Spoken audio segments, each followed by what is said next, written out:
Oke, assalamualaikum warahmatullahi wabarakatuh. Capek bro, baru pulang kerja harus siaran seperti ini. Ya memang kita dituntut untuk memberikan kalian informasi tentang fakta-fakta yang belum semua orang tahu, belum semua orang mengerti, belum semua orang dengar. Itulah tujuan kita membuat channel ini. Capek, ngantuk, ya yang penting berkarya gitu loh. Karyanya itu memberikan manfaat. Mudah-mudahan ya, aminin aja, amin. Oke, kali ini kita akan bahas tentang film, yaitu film Squid Game. Yuk, ngopi dulu sebelum kita bahas lebih jauh tentang film ini.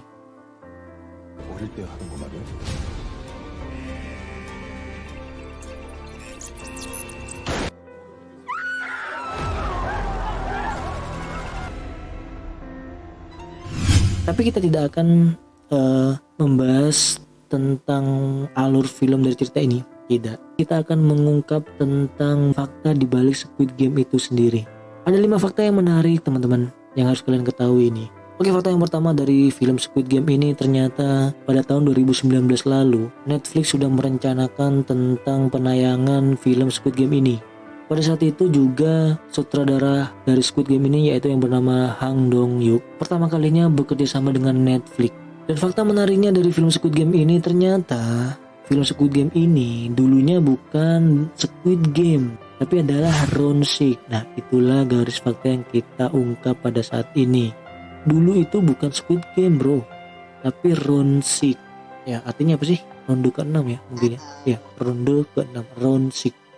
Enggak, mudah-mudahan sih. Iya, itulah fakta yang pertama. Lanjut ke fakta yang kedua dari film Squid Game ini. Ternyata dulunya film Squid Game ini akan ditayangkan 1 kali tayang saja. Mudah-mudahan sih cepat selesai gitu loh. Nggak enak banget kan kalau banyak drama juga di filmnya, kayak drakor jadinya. Kalau kayak sinetron Indonesia juga jadinya, mending langsung habis dah. Kalau mau dibuat lagi part 2-nya, part 3-nya, atau bulan depannya lagi, kayak gitu sih mungkin. Gitu loh, yang langsung habis aja ya, seperti Joker, Fast to Furious, ya mungkin seperti itu kan bagus gitu loh. Gak usah banyak drama gitu loh.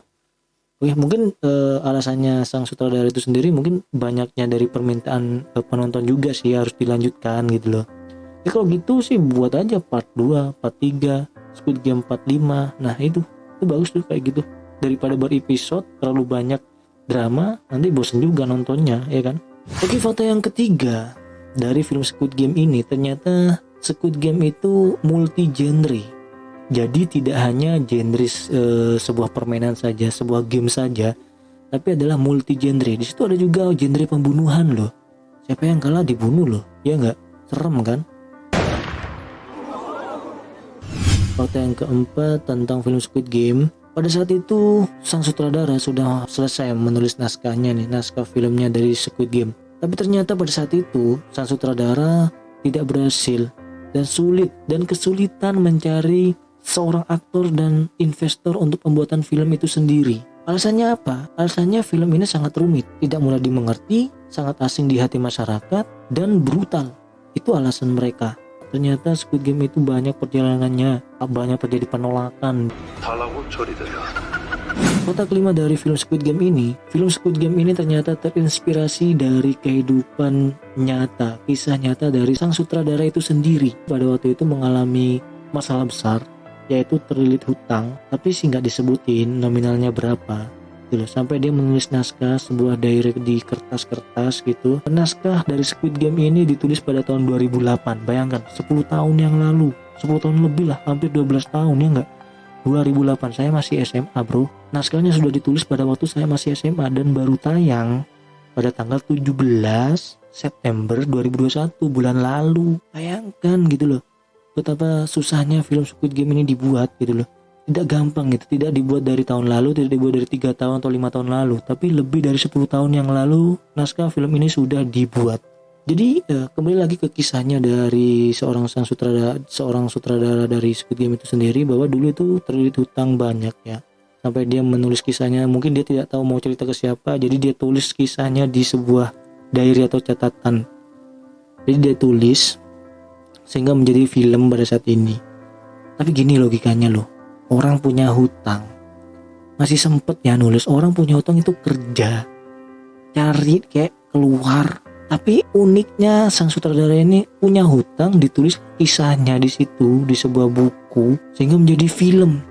Nah, kalau saya yang punya hutang dengan jumlah yang besar, jangankan menulis bro, makan saja nggak bisa gitu loh. Maka dari itu, ini sudah dibayangkan gitu loh. Jangankan nulis, kak saya ini punya hutang. Mau nulis kisah saya, ngapain gitu? Mending saya kerja cari uang buat ngelunasi hutang tersebut.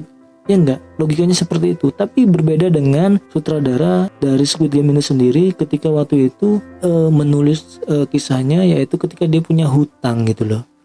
Wow banget ya. Jadi itu ya fakta yang kelima yang harus kalian ketahui. Ini diambil pelajarannya juga, diambil inspirasinya juga. Janganlah bermain hutang ya.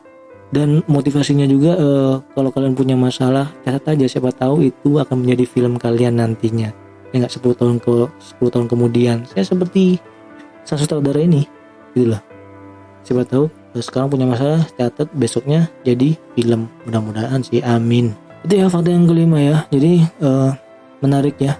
Inspirasinya ternyata dari kisah nyata dari sang sutradara itu sendiri. Kita lanjut di video selanjutnya. Tetap di Garis Fakta. 지금 이 자리에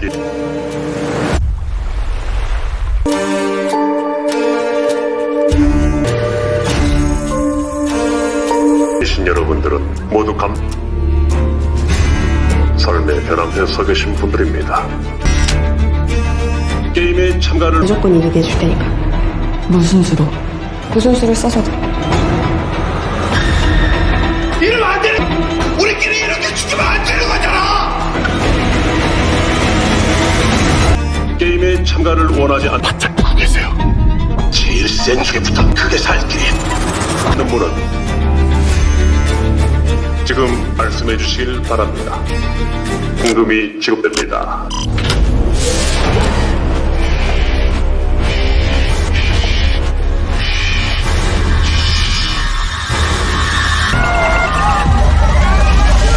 게임을